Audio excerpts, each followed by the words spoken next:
Setiap hari kita ngomong, ya kan? Tapi pernah nggak sih kita berhenti sebentar buat mikirin cara kita ngomong? Ternyata nih, ini tuh ada seninya. Bukan cuma soal apa yang kita sampaikan, tapi yang lebih penting lagi, gimana cara kita nyampeinnya.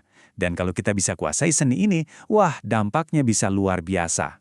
Pasti pernah kan ngerasa salah ngomong di situasi tertentu? Aduh, itu momen yang awkward banget.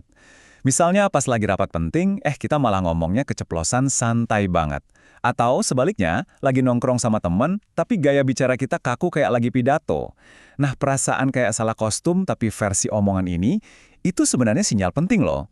Nah, ini dia kabar baiknya. Jago komunikasi itu bukan bakat dari lahir, tapi sebuah keterampilan. Skill. Artinya apa? Artinya kita semua bisa mempelajarinya. Komunikasi yang efektif itu hasil dari pemahaman dan tentunya latihan. Jadi yuk, kita bedah sama-sama gimana caranya. Oke, kita mulai dari dasarnya dulu ya. Ngomong itu ya bukan sekedar ngeluarin suara kan?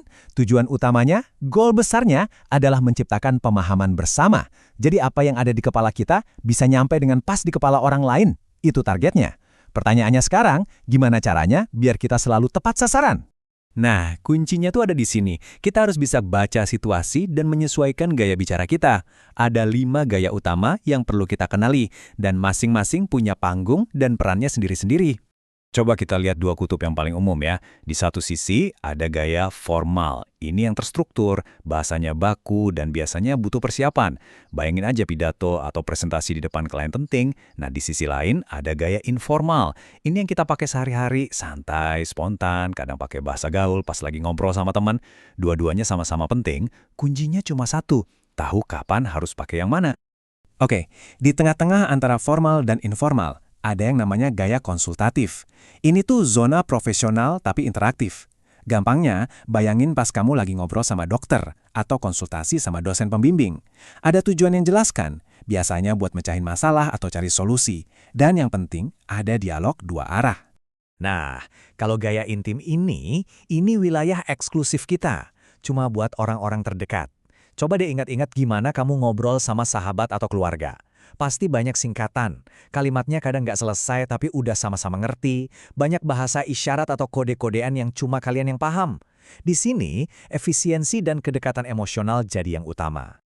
Yang ini mungkin jarang kita sadari, tapi sering banget kita lakuin, yaitu ngomong sama diri sendiri. Entah itu buat nyemangatin diri kayak, ayo kamu bisa sebelum presentasi, atau sekedar merenung di dalam hati tentang kejadian hari ini. Nah, dialog internal ini penting banget, karena ini yang ngebentuk pikiran dan perasaan kita. Oke, kita udah paham nih soal membaca situasi. Sekarang kita tambah satu lapis lagi, yaitu tujuan. Jadi setiap kali kita ngomong, sadar atau enggak, pasti ada misinya. Nah, pertanyaannya, pas kamu mau ngomong, misinya apa sih?